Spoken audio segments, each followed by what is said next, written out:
ఈ పుస్తకంలో చదివిన ఈ కవితలో చదివిన వాళ్ళ నాన్న గురించి చదివినప్పుడు రాసింది వాళ్ళ నాయన మనకు తెలంగాణలో మరి పాలమూరు జిల్లాలో మహబూబ్నగర్ రంగారెడ్డి జిల్లాకు తెలంగాణలో ప్రత్యేకత ఉంటుంది. అంటే పూర్వ పాలమూరు పూర్వ రంగారెడ్డి జిల్లాలకు ఒక ప్రత్యేక నైసర్గిక స్వభావం ఉంటుంది. అది మెట్ట ప్రాంతాల సంస్కృతి. తర్వాత అమాయకత్వంతో కూడిన ఒక ఉత్తమ విలువలను తమకు తెలియకుండానే కాపాడుకునే సంస్కృతి. పైకి అమాయకం కనబడ్డా చాలా ఉత్తమ మానవ సమాజం యొక్క ఉత్తమ మానవతా విలువలు కాపాడుకునే సంస్కృతి. అన్నిటికీ తమ చుట్టూన్న చెట్టు పుట్ట ఆవులు మేకల మందలు ప్రాకృతిక శోభావనాన్ని చూసి నేర్చుకొని ఆదివాసులు ఎట్టయితే దాన్ని కీర్తిస్తారో పాలమూరు మహబూబ్నగర్ జిల్లాలో ఉన్న వాళ్ళు అది చాలా కాలం నిలుపుకున్నారు. ఆ నిలుపుకోవడం వల్ల వాళ్ళు ఉద్యోగస్తులైనా కవులైనా ఇతరేతర పండితులైనా సాహిత్యవేత్తలైనా ఇతరేతర రంగాల్లో ఉన్న ఒక 3-4 తరాల నుంచి లేకుంటే ప్రాచీన కాలం నుంచి తమను వెంటాడుతున్న ఒక అనుభవాల పరంపరలన్నీ అనుభూతి పరంపరను అట్లా కవిత్వంలోకి సులభంగా తీసుకొచ్చే కవులు ఉంటారు. ఆ పరంపర అనేది రంగారెడ్డి మహబూబ్నగర్ చాలామంది చేస్తున్నారు. కానీ చేయటమే కాదు, వాళ్ళ కవిత్వం కోసం కవిత్వం కాదు. ఆ ఊర్లలో మనం ఈ కవిత చదువుతున్నప్పుడు మనకు తెలిసిన మధ్య మన తాతలు 60 ఏళ్ల కింద 70 ఏళ్ల కింద ఒకరినొకరు పలకరించుకొని మాట్లాడుతున్నప్పుడు కలిగే అనుభూతులన్నీ ఇందులో మన హృదయాలను తడిమి మన ఒక లోకంలోకి తీసుకుపోతాయి. ఆ తీసుకుపోయినప్పుడు వాళ్ళ నాయన కవిత విన్నప్పుడు సరిగ్గా నేను కూడా అలాంటి అనుభూతికి గురైనాను. అది తన వ్యక్తిగత తనకు సంబంధించిన వైయక్తిక తన తండ్రితో తాను పంచుకున్న అనుభవాలైనా కానీ అది అందరికీ సార్వజనికం చేసే లక్షణము కవికి అబ్బడం అనేది కవికి అబ్బడం అనేది తన గురించి చెప్పుకున్న చలం రాసినాడు ఎక్కడో మైదానంలో కానీ మ్యూజియంస్లో కానీ తాను అనుభవించిన తన సావిత్రులు కానీ ఎవరిని తాను రాసినప్పుడు కానీ మనం చదువుతున్నప్పుడు మన ప్రాంతంలో మనకు తెలుస్తాయి. ఎక్కడో గోరికి విసవచ్చుకోవి లేకుంటే పావేళ్ళ గురించి ఇలవున వాళ్ళని గురించి రాసినప్పుడు మనతో ఒక అమ్మ రష్యాలో ఒక అమ్మ 1910-1920 ప్రాంతంలో ఇలవున అనే ఆమె కూర్చున్నాడు. ఆ అమ్మ అనుభూతించినప్పుడు ఈ మనిషి మన అమ్మనే చూసినట్టుంటుంది. అది ఉద్యమం కావచ్చు లేకుంటే జీవితం కావచ్చు. జీవితమే ఒక సంఘర్షణ. ఉద్యమమైనా జీవితమైనా సంఘర్షణ లేకుండా ఆ సంఘర్షణలో ఏ ప్రాంతంలో ఎవరు రాసినా ఎక్కడో దోస్తవేస్కి నేరం రాస్తే మనకు అది కనపడుతుంది. ప్రపంచవ్యాప్తంగా మనకు ఆ దోస్తవేస్కి చూడడం వాళ్ళ ఊళ్ళో ఏం జరిగిందో మనకు తెలియదు. నామిని మిట్టులోడి కథలు ఉన్నాయి. పొచ్చనాకు సరిగ్గా చిన్నప్పి లేకుంటే మూలింటి కథలు వాళ్ళ ఊరు 4-10 కిలోమీటర్ల దూరంలో రాసిన కథలు.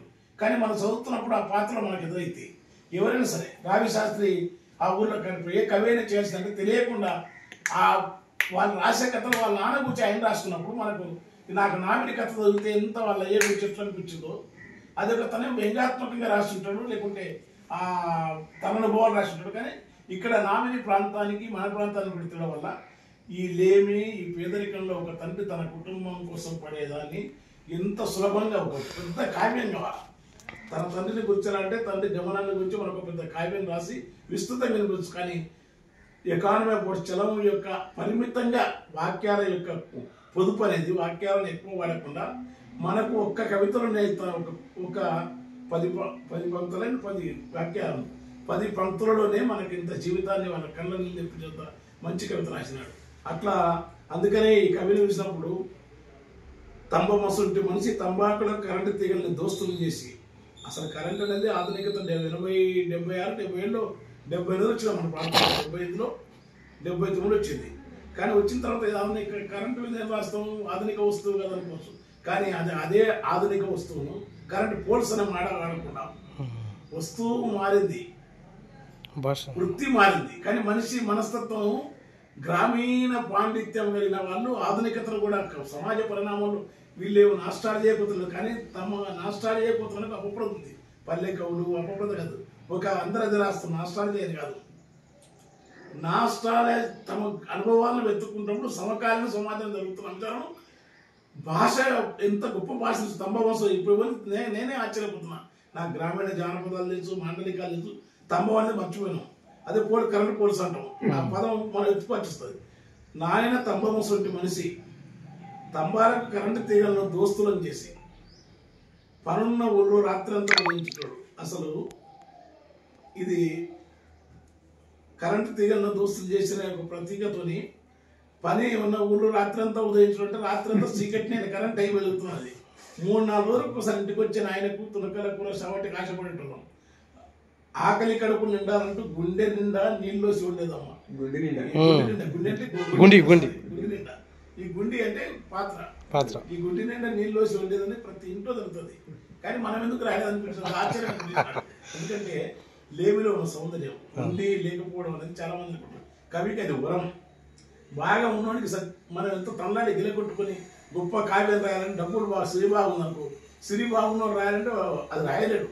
శ్రీనాథుడు లాంటి కవి కూడా అతను అప్పుడు వీరభద్ర నగర వాకిట వీరభద్ర విద్వాంసు నగర నల్లగుండి ఎప్పుడైతే వచ్చింది, పిల్లపెత్తిన పిల్లలు కోసం ఎప్పుడైతే వచ్చింది, పల్నాడులో దరిద్రంలో కుసుమాస్తు జొన్నకూడు ఎప్పుడైతే వచ్చింది.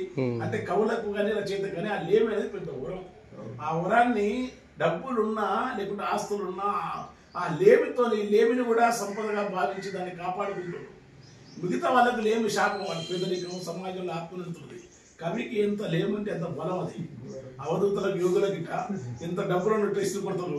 వాళ్ళు ఈ లోకమంతా కాలం అవుతారు. డబ్బులు ఇచ్చిన తీసుకోండి ఎంత బాగానే ఉంది స్వామి డబ్బులు తీసుకుంటా అంటారు. అవధూతలు డబ్బులు ఇచ్చినవి పట్టుకొని అట్లా కవికి ఆ లేమి అనేది కాపాడుకుని ఒక నిగూఢమైన మార్గ క్రియ. లేకుంటే పదవెట్లు వస్తుంది. దాన్ని అట్లా ఉన్నది నీళ్ళ చెప్పుకొని కూడా బాధ. నీళ్ళు ప్రతి ఇంట్లో తల్లి తెలంగాణ పల్లెల్లో పేదరికాల్లో బహుజన వృత్తి కులాల్లో కానీ కింది వర్గాల్లో కానీ చాలా మామూలు విషయం ప్రతి ఇంట్లో జరిగే విషయం.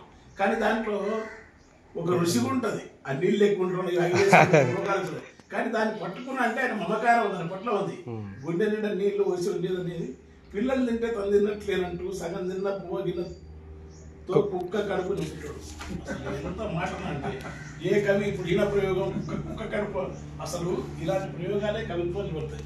ఇప్పుడు అముక్తమాల్యద కృష్ణదేవరాయలు ఇదే పని చేసినాడు. ఎప్పుడు వాడడం కాదు. ఇప్పుడు ఆయన ప్రయోగాలు చేసుకున్నాయి. క్షుద్బాధ అలాంటి భాష తెలుగు పండితు చదువుకున్నాడు కానీ చాలా తెలివిగా చేస్తున్నాడు. అది నామిని అదే బాగా చదువుకుంటాడు. ఎవరు చెప్పలేదు. తను చూసిన భాషలు రాస్తాడు. అంటే అట్లా రాయడం తప్పంటే ఆ పద్ధతి రాసేవాళ్ళు కొంత పద్ధతి. కానీ ఈ నన్ను ఆకర్షించినది. అందుకని కవిత కళ్ళలో నీళ్ళు వచ్చినాడు. రాత్రంతా నాయన్ను పేగల భాషను అమ్మాయి ఎందుకంటే మార్క్సిజం ఉండదు. గుర్తుపెట్టుకోండి. కవికి కావాల్సింటే లేమనేది ఏమి మారే పాట రాసినప్పుడు పడి ఊళ్ళో ఏడుతాం. ఆ లేమికి ఒక తత్వం ఉంది. లేమిలో విప్లవం ఉంది, లేమిలో దుఃఖం ఉంది, లేమిలో తత్వం. లేమన్నిటికంటే పేగుల భాష అయినటువంటి మాట నాకు తెలిసి ఎప్పుడో శ్రీసి అన్నాడు. కానీ బాటసారి కలేమితో తల్లి కడుపులో పేగుగా తిందేమన్నారు వాళ్ళు. కానీ వాళ్ళు ఏంటంటే అనుభూతి తెలుసుకొని వాళ్ళకున్న పాండిత్యం జీవితం ప్రకారం జీవితం ఏర్పడే కట్టుకొని పేగుల భాష అనేది గొప్ప ప్రయోగాలతో ఉన్నాయి. ఇట్లా ప్రతి కవితలో మీరు ఇది ఒకటి చెప్తా. అమ్మను దేవుణ్ణి అది ప్రతి కవితలో ఈ ప్రయోగాలు ఉన్నాయి. కుప్పలు అనుకుంటాయి. అమ్మను దేవుణ్ణి సమానంగా మొక్కినందుకేమో ఈ మాట అది కవి యొక్క ఆంతరిక సంస్కారం. ఈ దేశంలో తల్లిని పూజించని మాటలతో ఇప్పి మాతృదేవో భవతు అని చెప్పడం కాదు. అమ్మను దేవుని సమానంతో అనేది ప్రపంచం చూసిందని సంపన్న నేర్చుకోవడం కాదు. కష్టం చేసే తల్లుడు అంటారు కూడా ఉన్నందుకే నాయన పలుకుతున్నా మంచాలని దగ్గదినాడు. తినిపించేటప్పుడు ఎక్కువ వచ్చాను. ఆయనకి ఏ దేవుడు ఆదేశం వెళ్ళిపోయాడు. అమ్మ అంటే నాకు బాగా నచ్చిన మాట. అమ్మను దేవుని సమానంగా మొక్కినందుకే చూస్తుండగా నాయన పనికి దూరం ఉండే జీవితాన్ని అంటే తాను ఎక్కడికి తీసుకుపోతున్నా ఏం జరుగుతుందో చూస్తాం. ఏం మొక్కినందుకు ఏమంటే ఇంకేం జరుగుతుంది, అమ్మని పూజ చేస్తాను తను నిజమైన పూజకి వెళ్ళిపోయింది. ఇలాంటివన్నీ తను ఇప్పటికీ అక్క జన్మకి అమ్మ ఆ అంటే అమ్మ నా అంటే నాన్న అని ఒక మాట ఉంటుంది ఊళ్ళో. ఆ అంటే అమ్మరా నాన్న, అమ్మ నాన్న కలిసి అన్నయ్య. నేనే తెలియకపోతే పాట రాయినా. ఆ అంటే అమ్మ, నా అంటే నాన్న, అమ్మ నాన్న కలిసి నాన్న ఊళ్ళలో ఉన్నమాట అది. అట్లా ఇప్పటికి మా పెద్ద వచ్చిండు. ఇది మా ఇప్పుడు వేరే వాళ్ళలోనే అన్న వచ్చినట్టే హాయ్ ఏదో ఉంటుంది. అమెరికాలో ఉండు బాగా కోటీశ్వరుడు ఉండకు, నీ గుంటూరు జిల్లాలో కృష్ణ జిల్లాలో సంపన్నులు. ఈ యొక్క పాలమూరు రంగానికి గొప్పతనం ఇప్పటికీ అక్క జన్మకి చెల్లెళ్ళ కాలం ఒకే కల్చర్లో పాలమూరు రంగానికి ఇళ్ళలో ఎక్కువ ఉంటుంది. నేను ఎప్పుడైనా వెళ్తే మా నాయన వచ్చిందని పట్టుకొని ఏడుస్తుంటారు. ఇది వాళ్ళ నాన్న కాదు, మనలందరికీ అన్నం చూసి అన్న కూడా చెల్లెలను చూసి పెడతారు. అది ఇప్పటికీ మా ఆవిడ చేస్తుంది, మన కుటుంబం చేస్తుంది, మా చెల్లెళ్ళందరూ కూడా అదే. దీన్ని సార్వకాన్ని దీనికి అక్షర రూపం ఇవ్వటం కవి గొప్పతనం. ఇప్పుడు తాను ఎందుకు చేసినంటే తాను జీవిస్తున్నాడు అక్కడ, తాను జీవిస్తున్నాడు, తాను అభిమానిస్తున్నాడు. చెల్లెళ్ళు, అన్నలు, ఉమ్మడి కుటుంబాలు, ఆ పొలాలు, వాళ్ళ తండ్రి కష్టం, ఈ సొద ఉంచుడు, ఈ సొదకు అక్షర రూపం ఇవ్వడం అనేది చాలా సహజంగా చేసినాడు. ఈ సొదకు అక్షర రూపం ఇంకా ఆయన బలంగా చాలా గొప్పగా అర్థం కాకుండా ప్రతీకాత్మక కవిత్వం రాయగలరు. ప్రతీకాత్మకతో కవిత్వం అంటే వస్తుహీనత ఉన్న వాళ్ళు రాస్తారు. ప్రతీకాత్మత అంటే వస్తుహీనత ఉన్న వాళ్ళు జీవితమే పెద్ద పాఠశాల. జీవితంలో అద్భుతమైన పాఠశాల. హరిశ్చంద్ర నాటకం అందుకు ఇప్పటికీ చూస్తుందంటే అందులో జీవితం ఉంది. అందులో రోహిత దుఃఖం ఉంటుంది, అందులో వెట్టి ఉంటుంది, అందులో బాధ ఉంటుంది. దైన్యం అనేది కవిత్వానికి వాల్మీకి రామాయణం ఎందుకు పోతుంది? దైన్యం.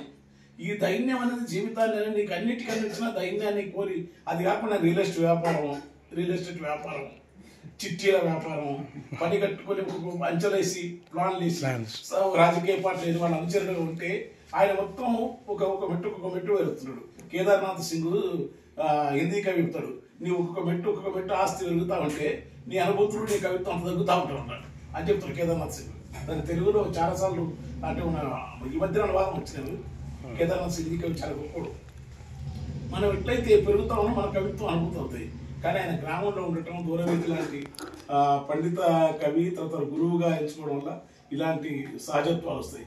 ఈ సహజమైన ప్రతీకలతో ఈ పుస్తకాలంతా ఈ ఏళ్ళలో ప్రతి పద్యం, ప్రతి కవిత, పద్యం అంటే నా దృష్టిలో వచ్చిన కూడా పద్యం, ప్రతి పద్యం కూడా వచ్చిన పద్యం అన్నిట్లో కూడా తన ముద్ర, తన స్వచ్ఛత ఉంటుంది. పొద్దునీటి ఇంకా మా ఊరు పట్టు చీర కట్టుకున్న బోనం కుండ అవుతుంది. పాలు బెల్లంతో ఉడుకుడుకుపోతూ కొత్తకుండా బోనాలు బట్టలు వేసుకొని ఇంటికి పసుపు కుంకుమ పాట. ఈ సాంప్రదాయం పట్ల కూడా నమ్మకారం. ట్రెడిషన్స్ పటాపటాయాలు. ఇప్పుడు ట్రెడిషన్స్ కూడా ఈ ఆచారాల మీద వివాదం, ఆచారాల మీద పేటెంట్ వచ్చింది. అది కాదు, ఆచారం మన జీవితం. అది ఈ ఆచారం అంటే మన జీవితం. గుడికి సున్నం వేసి సాన్పు తల్లి తంగిడి పూల పందిరేసి కిందికేరి వెతికేరి పోలి నడమ పూర్ణమవుతారు. అసలు గుడికి సున్నాలు వేయడం, సాన్పేదలు వేయడం, తంగిడి పూల పందిర్లు వేయడం, ఇవన్నీ ఇదే రాసిన ఇది బోనాలదా. ఇది ఈ కింది వర్గాలలో ఉన్న అద్భుతమైన గ్రామీణ దేవతలు, గ్రామీణ ఆచారాలు. దాన్ని మనం అది కాకుండా ఒకేసారి మహాకావ్యాలు రాసిన మహాత్ములు వాళ్ళకి అర్థమైంది వాళ్ళది రాస్తారు. మనకు అర్థమైంది మనం వెళ్ళాం. పోషమ్మనో మశమ్మనో చిన్న దేవతనో దర్గానో ఏదో ఒకటి ఉంటుంది. దానికి ఈ కొత్తకుండా బోనాల పట్ల ఇంటికి పసుపు కుంకుమ పాట అవుతుంది. పాటకి పసుపు కుంకుమ అంత అందంగా అంత రంగులు ఉంటాయి పాటలో కూడా. అదే రాజేస్తారు అనుకో. పాట అయితే పాటనే కాదు ఒక అలంకారం. పాటకున్న సౌందర్యం, గుడికున్న సౌందర్యం, పాటను కూడా ఒక పెయింటింగ్ లాగా, ఒక చిత్రం లేక చూపిస్తున్నాడు. నిజంగా అట్లే ఉంటాయి గ్రామీణ ప్రాంతాల్లో. చెవిపోయా చెప్పులతో ఈ ప్రతి కవితలో తన అమెరికా ఫోటోగ్రఫీ ఇంగ్లాండ్ వార్తావతానికి అర్థం కాని మా బోనప్పుడు నెత్తికి రుమాలు కట్టి రాయిలో దేవత చూసే ఇల్లు పెద్దవో ముట్టించి ఆషాఢ దీపం ఎంతో గొప్పది. సూపర్. రాయిలో ఆత్మావత సర్వభూతాన్ని వివేకవంశిది బహుదా ఉదంతే ఉంటుందిగా. అన్నిట్లో కూడా దేవుడు ఉన్నాడనే ప్రశ్న కాదు, దేవుడు ఇక్కడే ఉన్నాడు పరాణ చూడుతున్నానికంటే అంతటా దేవుడు నీలో నాలో అంతటా ఉన్నాడని చెప్పి ఆత్మ. ఆ రాయిలో కూడా దేవుడు చూసేవాళ్ళు గొప్ప.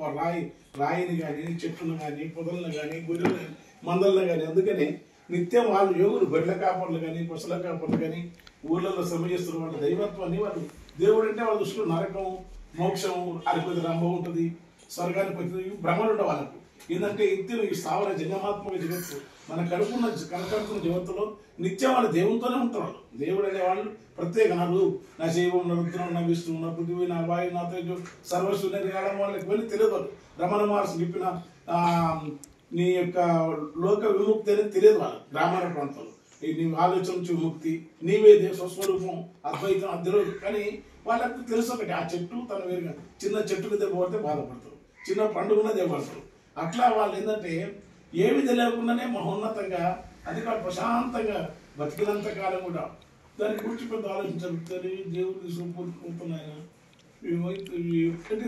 అంటే ఇంత ఈ రాళ్ళలో చెట్లు మనం వాడే పరికరాలలో ఈత వాటిలో కూడా దైవత్వాన్ని చూడాల్సిన ఇనుపెద్దం అంటే ఎవరమే ఇసుపెద్దప్ప అంటే ప్రతి మట్టి దుప్పటి కప్పుకున్నా అసలు మట్టి దుప్పటి కప్పుకోవడం ఎందుకంటే బోనాల పండుగకు సాధిస్తుంది. ఈ బోనాల పండుగకు లేడు అదే ఒక మట్టి దుప్పటి కప్పుకున్న అనే ప్రయోగాన్ని ఊరి సాటింపు ఆయనకు అతని గురించి ఎందుకు ఆలోచిస్తుండు? ఆ పెద్ద పట్టేనా నాకు తెలిసి సాటించైనా కింది వరకు ఉంటాడు, దళిత ఉంటాడు. కానీ వాళ్ళ గురించి రాయాలనే కాన్సెప్ట్ జాషువా అనే కాదు రాసినారు. ఇంకెందుకు రాస్తే ఎంత రాసినా ఎంత జీవించిన కవులకు ఈ అట్టడున్న కింద నేలలో ఉన్న నుంచి కవిత్వానికి సంబంధించిన మూల సరుకు ఉంటుంది, మూల యొక్క ధాతువు దొరుకుతుంది. దాన్ని ఒక రసాలు ఎన్ని రకాలు దర్శించవచ్చు. నీకు అందుకే ముచ్చగట్టుగా నాటకాన్ని తెలుసుకుంటే ఎందుకు కిందికి పోయినప్పుడు ఎంత కిందికి పోతే అంత జీవితం కనబడుతుంది. ఆ పని కృష్ణదేవరాయలు చేసినాడు. అది ఆ పద్యకావ్యాలను ఆయన చేసిన తర్వాత ఇప్పుడు మనలాంటి ఈయనకు ఉన్న ఆ జీవితంతో నేను మట్టి దుప్పటి కప్పుకున్న ప్రయోగం ఈ మామూలు వాక్యం ఈ మంచి నాకు ఒక్కొక్క దాంట్లో అట్లా నీకు కూర్చొని మారుతుంది కానీ అయిపోయి ఒకటి అట్లా ఈ కవిత ఏముంటుంది భూవకుండ కవితలో ఉంది. కానీ తంగేడి పూల పందిరి కింది మీదకి అని వేసినారు. పోలేలు నడుమ పూర్ణమవుతారు. పోలేలు అంటే మన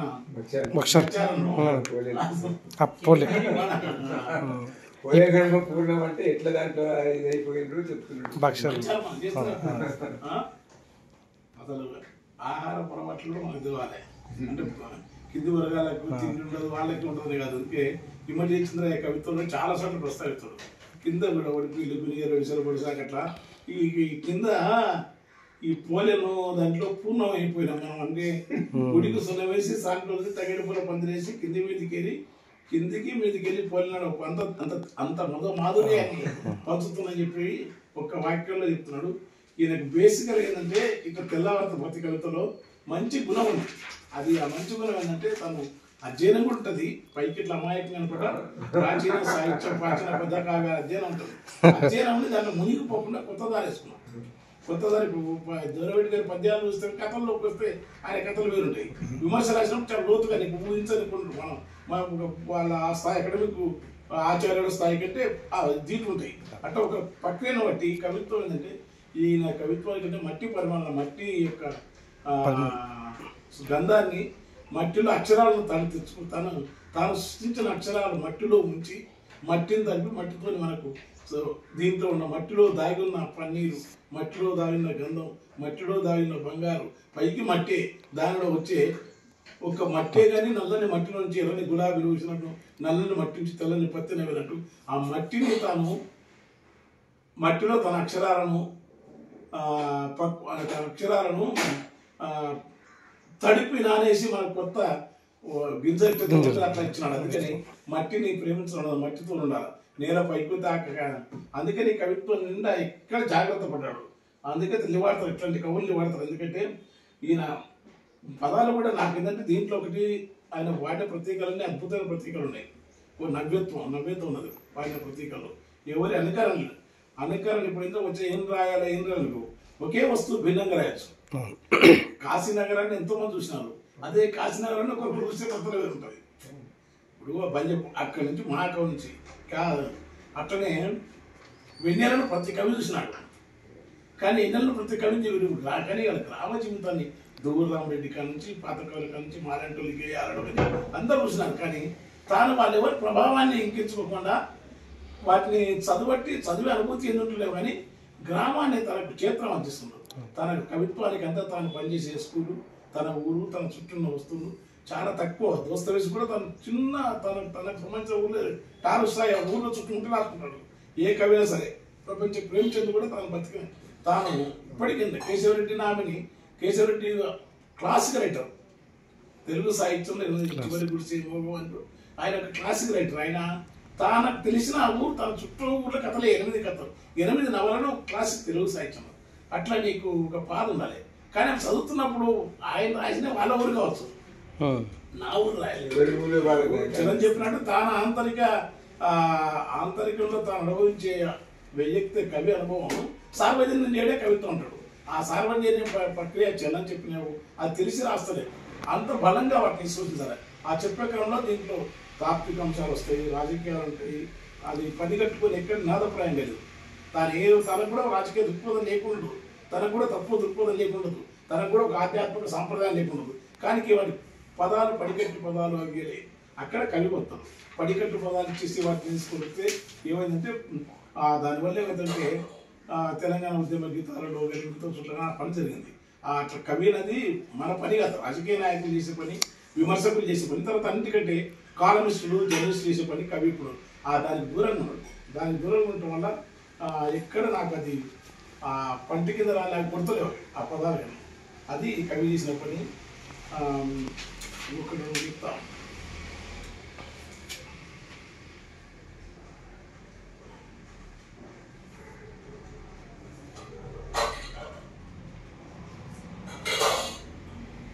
చాటపద్యం. నాకు తెలిసి ఎవరు చాటపద్యం రాసిన వాళ్ళేరు. సినిమాల్లో అలీ చాట చేసి ఆంధ్ర చాట అనేది మగ దివ్యత్వం. అక్కడే ముత్యాలు జరుగుతాన్ని పెళ్లికి చాట ఉండాలి, గింజలు అన్నానికి చాట ఉండాలి. చాట పసుపు రాసినప్పుడు అక్కడ చాటలో నీకు ఒక శుభంగా ముందు దాని చాట నుంచే కదా జీవం. ఆ చాటను నాకు తెలిసి ఎవరు రాసినట్లేదు. అమ్మ చాటకు పెండ పూసి పసుపు రాసి ఎల్లమ్మ తల్లిని చేది. ఇంటి బండల మీద ఆరేసిన చాట దేహాలకు ఇప్పుడు మాట్లాడాలని అమ్మ తెలిసినాక చాట కూడా గూడకు సూర్యుడు రోజంతా కాపాడుండి చీకటి కాగానే పొయ్యి సూర్యుని చూస్తూ గోడ చాటున చదువుకోవాలి. సూపర్ అబ్బా. అమ్మ చాటకు సూర్యుడు కాపాడుందంటే ఎండబెట్టి ఆరేసిన చాటకు మనం కూడా వస్తాం. సూర్యుడు రోజంతా కాపాడితే ఎమోషన్ తాను ఎంత ఏంటంటే సూర్యుని కూడా లాక్కొచ్చి దేవుడిని అమ్మ నిజంగా కవిత్వం అంటారు. చాలా మంచి మాట ఇది. చాలా గాఢత ఉన్న కవిత్వం. సూర్యుడు రోజంతా కాపాడుండి చీకటి కాగానే పోయి సూర్యుని చూస్తూ కూడా చాటు చందమా వేదని సూర్య దినచర్యను దీనికి ఆపాదించి చెప్పడం అనేది ఇప్పుడు ఎప్పుడో ప్రబంధ కవులు అన్నం తెలుసు. ఆ నీళ్లు వస్తే ఏదో మొత్తం రక్తం పారుతున్నట్టు నదిలో ఉందని రాస్తాం. అట్లా సూర్యోదయం అవుతుంటే. కానీ ఇక్కడ చాటకు సూర్యుడు రోజంతా కాపాడండి చీకటి కానీ పోయి సూర్యుని చూస్తూ కూడా చాటం. నేను ఎంత దమ్ము ఉండాలి, ఎంత బలుపు ఉండాలంటే గంటసారి అంటే ప్రపంచాన్ని అంతా తీసి విజయ్ కుమార్ ఇప్పుడు వాడు నెల్లూరు అతను రాస్తున్నప్పుడే స్వరమని విజయరాజని విజయ్ కుమార్ కథలు రాస్తున్నాడు. వాడు ఎంత అంటే చాట అనేది వాళ్ళకి ఏమవసరం ఉంటుంది ఇప్పుడు కవులకంతా. దానికి సూర్యుడిని కాపాడు వచ్చేసి చీకటి పోయి నీ పని చూసుకొని మా అమ్మ కోసం సొంతం అని చెప్పడం అంటే చిన్నపాటి తెలియని ఆ సటైరికల్ బలమైన ధిక్కారం అది. అది చాలా తెలివైన పని, అది మామూలు పని కాదు. సగిలాల బియ్యం అనేదంటాడు. చాటకు మా అమ్మ కొట్టే చాట సంగీతానికి బియ్యం వాసాల దగ్గర గంతులు బాబు. ఇది నేను ఎవరు నాకు తెలిసి ఎవరు రాయాలి. చాలా మంది 4 సోళ్ళు బియ్యంలో దాగిన ఇదే. అందుకే ఇట్లా వస్తువులు ఎందుకు తగినను. సూర్యుడు బియ్యంలో దాగిన రాళ్ళు కూడా అమ్మ కొట్టే చాట సంగీతానికి నేల మీద పడి తెల్లటి సుక్కలయ్యి పసుపు కుంకుమ పూలు గాజులు రైకబట్ట 2 ఒక్కలు 4 తమలపాకులు చాటలు ముత్త ఇవన్నీ ఎంత జీవితాన్ని కన్నడ మా అమ్మ ఎల్లమ్మ దీవిస్తుంది. కన్నడ పద్యం నేర్పిస్తుంది. చాటను కొలిసే మా అమ్మ ఎల్లమ్మ దీవిస్తే కన్నడ పద్యం వస్తుంది. కన్నడ కన్నడంలో చాటమే. అవును చాటు పద్యమా కానడంలో చాటు కన్నడ. అంటే కన్నడ రాగమా కన్నడ భాషమా కన్నడలో చాటనట్లు అంటారు. ఏది ఎలా కన్నడలో చాటమంటా ఇది మనకు తెలియాలి. More local is more home. ఇంటికి ఎంతమంది చుట్టాలు వచ్చినా ముందు చాటతోనే మాట్లాడదాం. బియ్యం ఏది పెట్టారనేది చాటనే చెప్తుంది కదా.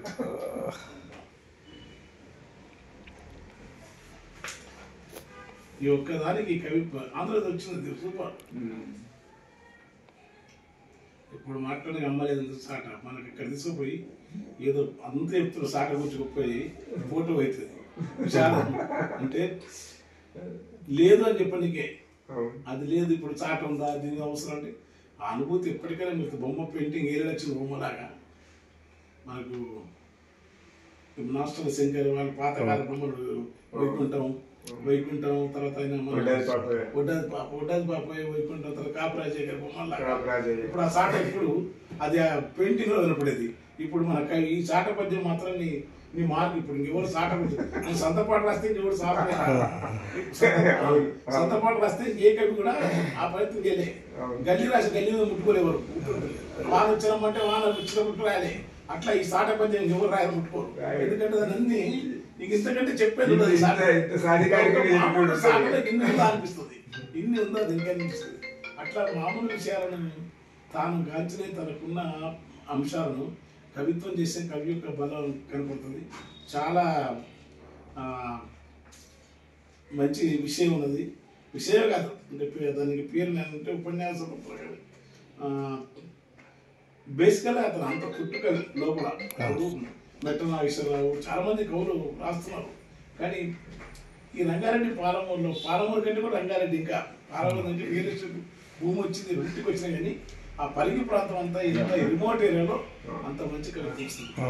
కవిత్వం కానీ కథలు కానీ ఆ భావుకత ఎక్కువ ఉంటుంది. భావుకథలు నింపుకోవడం అనేది బయట ప్రపంచానికి వచ్చిన కీర్తి పెరిగిన ప్రచారాలు పెరిగిన కవిరాడు ఆ ఊరిలో ఉన్న బలం వల్ల ఇంత మంచిగా రాయగలుగుతున్నాడు. నేను చెప్తున్న సత్యం. అందుకని ఆ బలాన్ని ఆయన పుట్టుకవి కనుక ఏదైనా అద్భుతంగా ఉన్నది. ఇలాంటి కవి యొక్క పుస్తకానికి ఒక ప్రత్యేక కవిత్వం తెల్లారే వరకు ఓ 10 పేజీలు చదవగలను చెప్పగలను. కానీ నాకు చదివింది అంటే పందిరి గుంజల చుట్టూ పిల్లం బోనం పాపలు ఆడుతుంటే కంచాలతో పట్టు చేసి పెళ్లి పాటలు బతిమాడినట్టు మనం ఇప్పుడు కంచాలతో పట్టుకుని పద్యాలకు మనం పసిపిల్లలాగా ఆడుకుంటే పని చేసినాడు. పందిరి కసమంతా ఊరిశాలకు పెట్టి గుంజలకు జాజు పూసలకు పసుపు కొట్టి దీపం ముట్టించినట్టు ఇప్పుడు అంబలికొండ కాదు ఈ కవికొండ అయినా కుండలో మనకు కావాల్సినంత పంచుతున్నాడు. బండి నిండా పందిరి గుంజలు ఇంటి పంటల కొలతలు చూసి పెట్టినట్టు మనకి కవిత్వాన్ని కొలతలు చేసే స్థాయి. ఎందుకంటే ఒకే పడవలింతలు ఒకే అనుభూతులను మనకుంటా మనం ఏంటంటే దీన్ని ఆరాధించి అక్కునే నేర్చుకోవడం తప్ప ఈ కవిత్వాన్ని వ్యాఖ్యానించి విశ్లేషించే పని నాకు లేదు. ఆ పని నేను ఎప్పుడు చేయాలి. ఎందుకంటే ఎందుకుందంటే నాకు తెలిసినవే నాకున్నవే ఇంత జీవితం ఉందా. మొత్తం రాసిన కవులు కూడా గ్రామం మొత్తం రాసిన నిజం. కానీ గ్రామం రాయటం కాదు అక్కడ జీవితం బతుకు. ఆ జీవితంలో ఉన్న సౌందర్యం ఆ జీవితాన్ని పట్టుకునే పద్ధతి అది ఈ మన తట్టు మనకు ప్రాచీనం చేసినారు ఇప్పుడు చేసినారు. అందుకే ఏ కవికైనా జీవితం మీకు ఆ జీవితం అనేది సాధారణ జీవితం ఉంటుంది. ఎవరైతే సాధారణ జీవితం ఉంటారో ఎవరైతే శూన్యంలో ఉంటారో ఎవరైతే తన లోకంలో ఉంటారో వాళ్ళు మంచి అభిప్రాయాలను మంచి కవిత్వం చేయగలరు. ఇది చెక్కినట్టు కూడా లేదు. సలవోక రాసినట్టు పని కట్టుకొని ఓ పట్టి వేయాలి. అలవోక రాసే లక్షణం ఉన్న వాళ్ళు చాలా పెద్ద సబ్జెక్ట్. అది మామూలు కాదు. ఈ బూడిద కప్పుకున్న నిష్కలతో అర్ధరాత్రి దాకా పచ్చికాయలు కాకుండా ఇప్పుడు పెద్దమ్మ లేదు, మేకలు లేవు. మేకలు డొక్కలు భాష కూడా అన్నిటికంటే రంగారెడ్డి జిల్లా భాషకు నీళ్లు చేకరించి పెద్ద పండ్ల దువ్వేన కుడి పందుకు దువ్వటం ఆదిరాళ్ళ దక్కుతుంది. అదిరాళ్ళ అంటే ఊళ్ళో కదా అదిరాళ్ళు.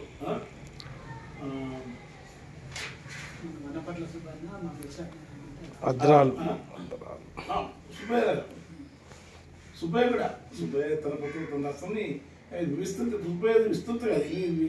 ఇది ఒక చిన్న పెయింట్ లాగా ఉన్నది. సుబ్బయ్య రాస్తుంది చాలా మంది రంగం రాస్తుంది ఎవరు వస్తుంది.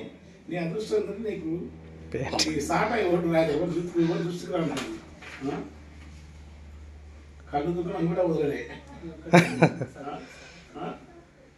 కొంగులో గుడ్డు బజ్జి కట్టుకుని కాళ్ళకి చెప్పులు లేక సిగ్గు నడుచుకుంటూ వచ్చే మా అమ్మ కనబడితే చెప్పుకుంటు ఏ కళ్ళు దుకాణాలు కనబడతారో అడుగుడోలే కళ్ళు దుకాణాలే కళ్ళు దుకాణాలే అవుతుంటాయి. అసలు కళ్ళు పండసారి కథలు కూడా కళ్ళు బజార్ అవుతుంది. కళ్ళు బాధ. ఇప్పుడు ముందు రొమ్ముల మీద పడ్డ కళ్ళు దార యాదికి వచ్చి కళ్ళు దుకాణం కాగితం చేసి అమ్మని గీస్తుంటే చేతులకు దూపాడుతుంది. కాగితం చేసి దూపాడతలేదు చెట్లు అంటే ఎంత పొద్దుంతా కూలి చేసిన చేతులు ప్రతి కడుపు నాటు సాటిన కళ్ళు చదివించి జ్వరం వచ్చిన ముఖాన్ని కళ్ళతో కడిగిన రోజు వస్తే గుంజకు కట్టేసిన మేకప్పులు అవుతుంది. మన చాలా ఒక 60 ఏళ్ళు నాకైతే 10 ఏళ్ళు పొంది 50 ఏళ్ళు మనకంటే ముందు పుట్టాలి. అంటే మనకు పత్రికలు ఉన్నత పత్రికలు నాయిక అవి దాన్ని పూర్వపక్షి చేసినోడే మంచి కవి. స్పెషాలిటీ శ్మశానం దున్నేరు సుఖబంది అడవి చేయించాడు.